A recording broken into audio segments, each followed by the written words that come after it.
வணக்கம். கேளுங்கள் தரப்படும் 25வது வீடியோ போடுறேன்.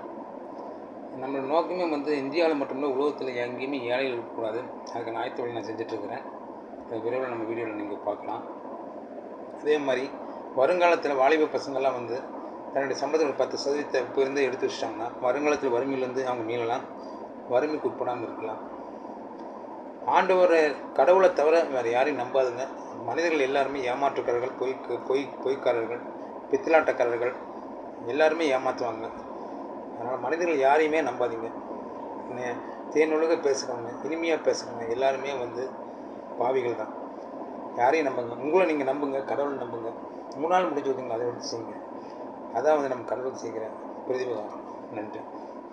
இப்போ பாக்கியவான் அப்படின் போது யாக்கோபுல பார்த்தீங்கன்னா, யாக்கோபு பாக்கியவான் யாருங்கிறத சொல்லியிருக்கிறாங்க. மத்தேயு, மார்க்கு.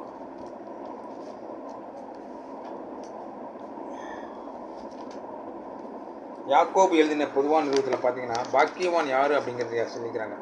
சோதனையை பார்த்து யாக்கோபு 1ஆம் அதிகாரம் 12ஆம் வசனம். சோதனையை செய்கிற மனுஷன் பாக்கியவான், அவன் உத்தமன் என்று விளங்கின பின்பு கர்த்தர் தம்மிடத்தில் அன்புகளுக்கு வாக்குத்தத்தம் பண்ணின ஜீவகிரீடத்தை பெறுவான். 13.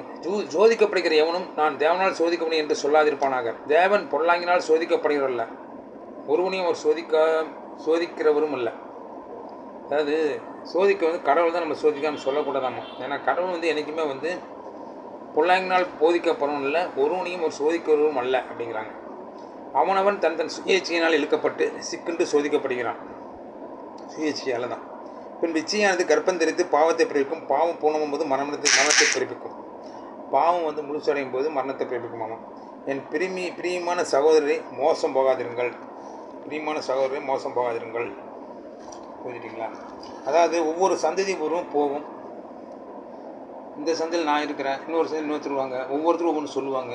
ஆனால் எதுவுமே உண்மை கிடையாது. கடவுள் தான் உண்மை. நம்ம முடிஞ்ச அளவுக்கு வாழ்கிற காலத்தில் உணவு உடை இருப்பிடம் 3ல் 3 செய்ய முடியாட்டி உணவு உடை இது 2ஐயும் கொடுக்கலாம் இல்லைங்களா? அதை செய்யுங்க, ஏழைகளுக்கு செய்யுங்க. எந்த பிரதிநிதியும் எதிர்பார்க்காதீங்க. நிம்மதியாக இருங்க. கடவுள் நம்மளை ஆசீர்வதிப்பார். நன்றி, வணக்கம்.